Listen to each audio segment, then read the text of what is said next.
Bienvenue, bonjour à tous. Aujourd'hui, à Entrepreneurs sous les projecteurs, je reçois Olaf Nidge, qui est président de la compagnie, de l'entreprise Direct B2B. Alors, merci d'avoir accepté l'invitation. Ça va bien? Oui, ça va bien, merci. Oui.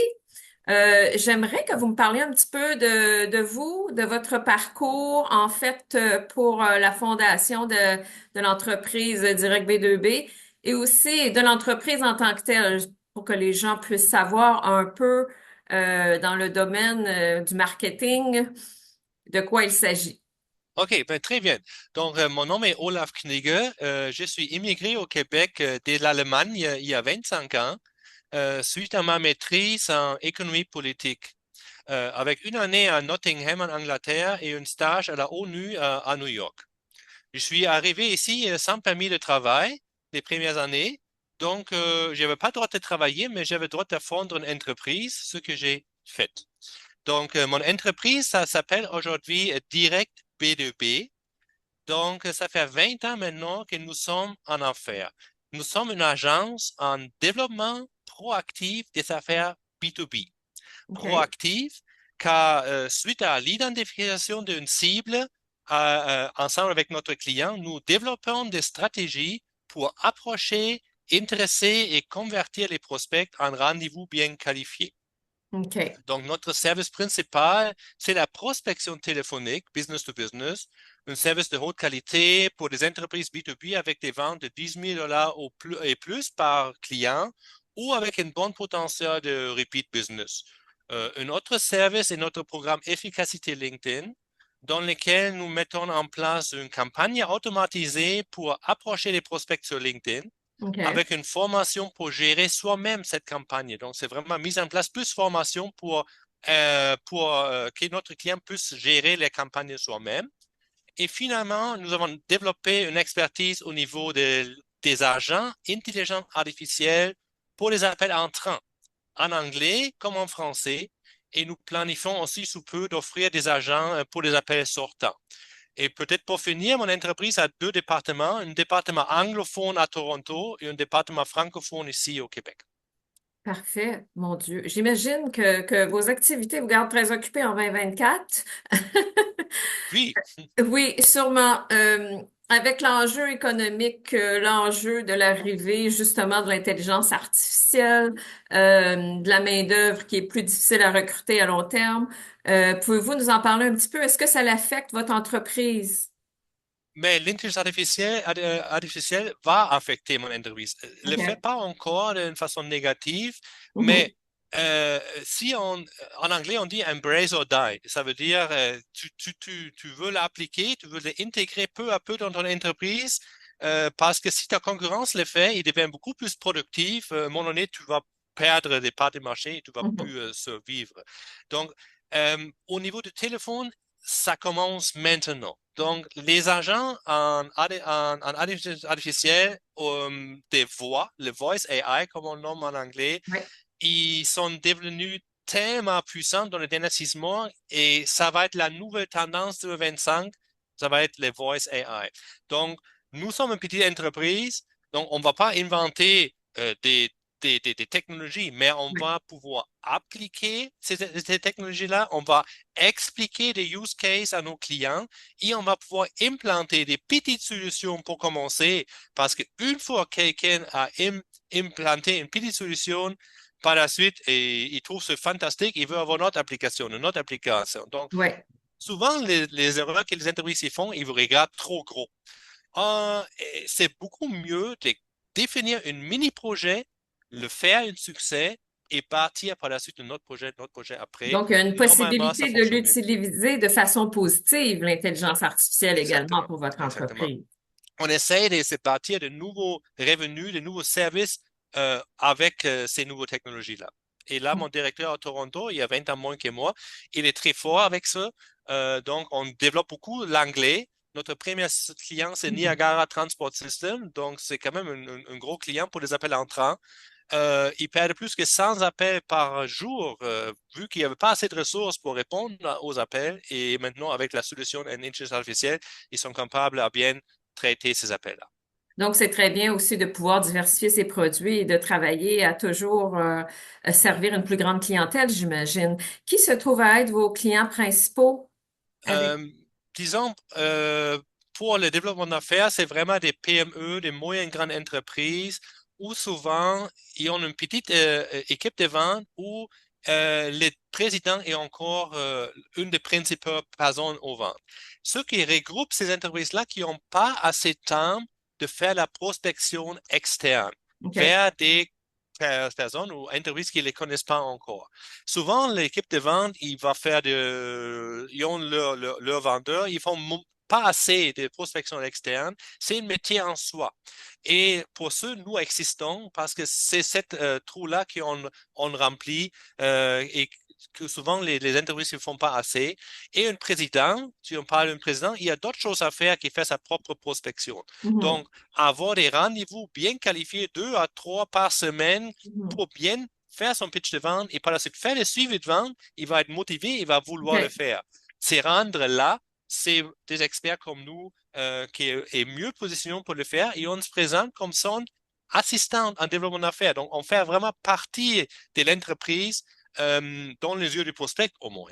Donc, en tant que coach d'affaires, on parle tout le temps de gestion de temps et aussi d'avoir des systèmes qui sont qualifiés pour vraiment supporter la productivité.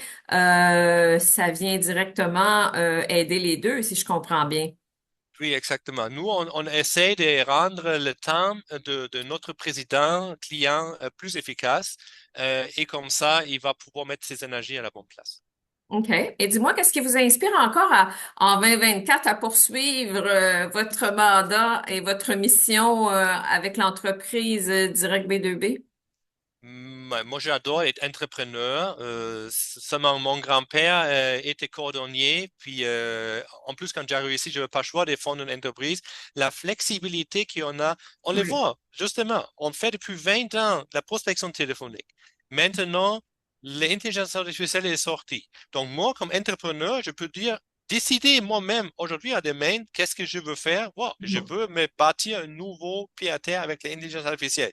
Si tu es employé, c'est moins facile à faire cette sorte d'environnement-là. Et je trouve que cette flexibilité d'être entrepreneur, très intéressant, bien sûr. Tu travailles beaucoup, tu peux gagner plus d'argent, mais tu as aussi le risque et la responsabilité d'avoir toujours du travail pour tes ressources. Mes Oui. 10 ressources, ils veulent travailler tous les jours, donc c'est ma responsabilité à leur trouver des travail. Et on s'entend que ça fait 20 ans que vous travaillez sur votre entreprise ainsi que dans votre entreprise. Il faut Mhm. prendre le temps de planifier puis de travailler sur l'entreprise aussi, continuer l'apprentissage, Oui, comme vous dites, et continuer à se diversifier parce que évidemment, la technologie va vite et la oui, clientèle change et la clientèle est très au courant. oui. Alors, dites-moi, quel aurait été, en quelque sorte, votre plus grand apprentissage ou un de vos apprentissages en termes d'entrepreneur, évidemment, au Québec? Moi, je trouve tu n'es pas grand-chose sans ton équipe. Donc, c'est vraiment ce qui, dans les derniers 20 ans que j'ai appris. Je me fais dire par mon équipe souvent que je suis pas une boss comme les autres et qui ont connu avant. Je suis à l'écoute des besoins, flexible au niveau de leurs horaires. On est en télétravail depuis 20 ans. Pas juste depuis COVID, depuis 2005, on est en télétravail, tout le monde. Wow. Donc, j'ai créé un tel environnement de travail et ça fait en sorte que mon équipe donne également son 100% tout le temps. Ils sont honnêtes avec moi et ils sont avec moi à long terme. Donc, l'expertise Bravo. qu'on leur donne reste dans l'entreprise Exact. et j'ai des personnes qui sont presque dès le début avec moi. Donc, Donc, j'imagine que créer vous des êtes un relations peu authentiques. un entrepreneur avec la porte ouverte qui a beaucoup d'écoute, si je comprends bien. Oui, et créer des relations authentiques avec l'équipe, Mm, avec les clients et avec les personnes que tu rencontres dans les réseautages. Cette transparence est dans la majorité des cas très profitable. mm. Et ceux qui en abusent, voilà, je le sors rapidement de mon radar. Merci de votre partage parce que c'est très vrai, puis c'est vrai pour toutes les entreprises. Donc, je suis certaine que ça peut aider certains entrepreneurs à bâtir une équipe. On sait que c'est un enjeu qui est important en 2024 euh, au niveau de tout le changement, autant de la main-d'œuvre et des besoins des employés, de Oui, leurs attentes aussi. de l'arrivée de la nouvelle technologie. Il y a beaucoup d'adaptations. Mhm. Euh, et je ne sais pas s'il y a une possibilité pour vous de nous partager vraiment une façon de faire avec votre équipe qui aide beaucoup au niveau de l'adaptation de tous les changements de 2024. Mais disons, mon équipe pour l'instant est moins impliquée. Ils font de la prospection téléphonique. C'est OK, vraiment juste au moi ou la direction avec mon directeur à Toronto où on OK, passe plus essayer de trouver ou ouais. définir des services. Vous êtes le Mais core bien de la sûr, business. mon équipe, plusieurs de mon équipe, ils sont plus jeunes. Donc, à eux, je m'attends qu'eux, ils foncent à full spin dans l'apprentissage, comment utiliser OK, l'intelligence artificielle pour la création du contenu. Par exemple, mon employée Rona, elle est de mieux en mieux avec ça. Et moi, comme boss, moi, j'ai maintenant 53 ans. Je devrais l'apprendre plus, mais c'est quand même déjà un peu plus difficile d'apprendre de nouvelles choses. Donc, dire à son équipe, donc, j'ai le grand pécheur, j'ai ouais. besoin, et mais toi, tu l'apprends, tu l'appliques. C'est où je suis en ce moment. J'essaie d'apprendre, mais comme président, on a peu de temps aussi. Je suis encore très appliqué dans les opérations, Ouais. mais peu à peu, j'ai apprendre, mais plus comment vendre et expliquer à mon marché les avantages d'utiliser et les use cases. Je suis plus à ce niveau-là et dans les côtés techniques et technologiques, je garde ça pour les jeunes. Bravo. Combien d'employés avez-vous? Nous sommes 10 en ce moment. OK, vous êtes 10 employés à temps plein. Mhm. Et c'est quoi votre plus grand enjeu pour que vous voyez ou que vous prévoyez dans les prochaines années? L'intelligence artificielle, Ah oui, yeah? hein? Parce que les appels sortants, euh, une intelligence artificielle déjà peut le faire 15 fois aussi bien qu'un humain. La Mhm. réceptivité et l'acceptation du marché à s'appeler par un ordinateur est pas tout à fait là, mais ça s'en vient. Si on appelle quelque part et on a une réception automatisée, on est habitué à ça. Donc, une intelligence artificielle qui est presque aussi bonne comme une humaine, on ne fait des fois même pas la différence. Mais pour les appels sortants, on n'est pas là. Donc, mon business, je ne sais pas si dans 3 ans, je peux encore faire mon chiffre d'affaires avec la prospection téléphonique. Je ne le Mhm. sais pas. Et pour cette raison-là, j'essaie de me bâtir d'autres services pour Ouais, supporter. En même temps, ça fait 20 ans qu'on dit la prospection téléphone est mort, mais il est loin de ce qui n'est pas mort. Parce qu'il y a toujours des secteurs, des décideurs qui ont joint seulement par téléphone. Il y a certains secteurs qui ont joint pas du tout, tout à fait. mais d'autres secteurs, surtout dans les manufacturiers, dans les opérations, où on parle encore très. La seule façon que joindre ces personnes-là, c'est par téléphone. Donc, on est en train de disparition, mais à très petit pas.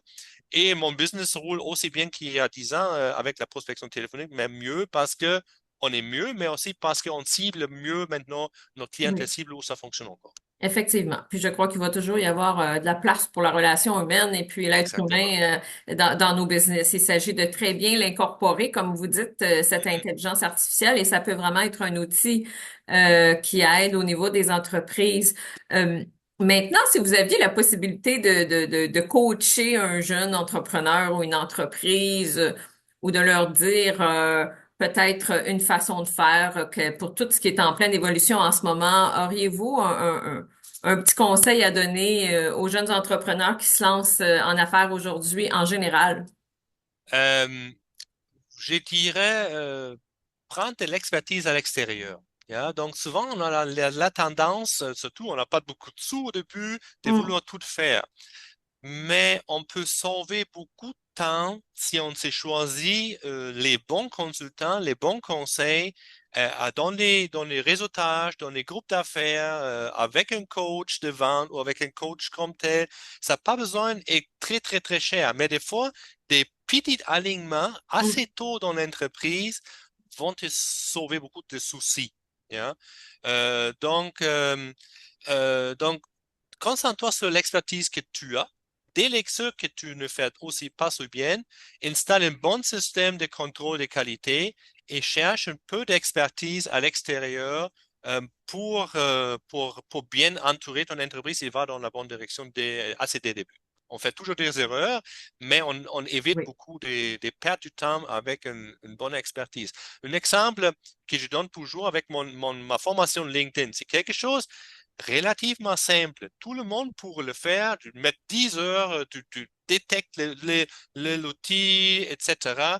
Ou tu prends une petite formation avec moi. À l'intérieur d'une heure, tu as compris les bases et on va pouvoir, dans la deuxième heure, déjà bâtir la campagne et faire la campagne. Donc, on sauve énormément de temps tout à fait. avec une petite formation qui nous oriente dans une prospection sur LinkedIn dans les bonnes dans la bonne direction. Donc, c'est un mini-exemple, mais ça vaut pour toutes sortes d'expertises externes. Assurément. Merci beaucoup encore une fois de votre partage parce que je crois qu'on croit aux mêmes valeurs et puis je pense que l'importance de l'éducation et de continuer à bien s'entourer en entreprise, c'est très important.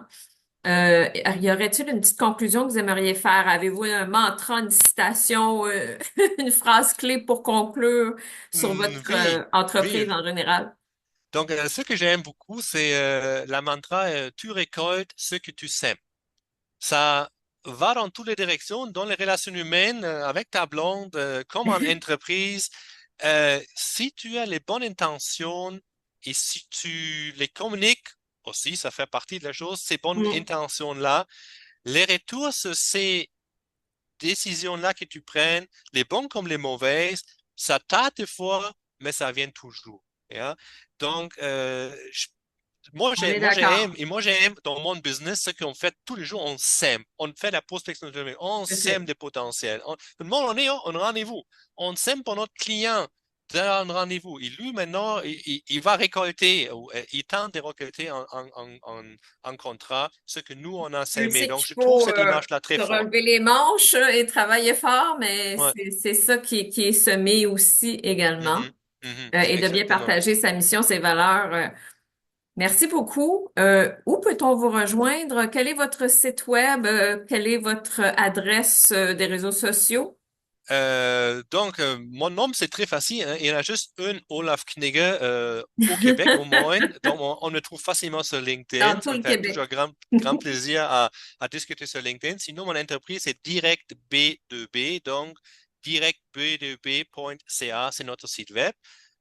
On y trouve surtout des choses sur la prospection téléphonique et LinkedIn, les choses sur l'intelligence artificielle, nous ne sommes pas encore rendus là pour les publier sur notre site web et on va créer probablement un autre sous-site pour cela. Mais sur LinkedIn, c'est plus facile de trouver contact avec moi. Même directement via mon LinkedIn, on peut prendre rendez-vous avec moi si on veut jaser. Assurément, il faut rendre ça facile et efficace. Merci infiniment. Bonne chance pour la suite des choses et on se revoit très bientôt. Merci encore. Merci beaucoup, Nathalie. Au revoir.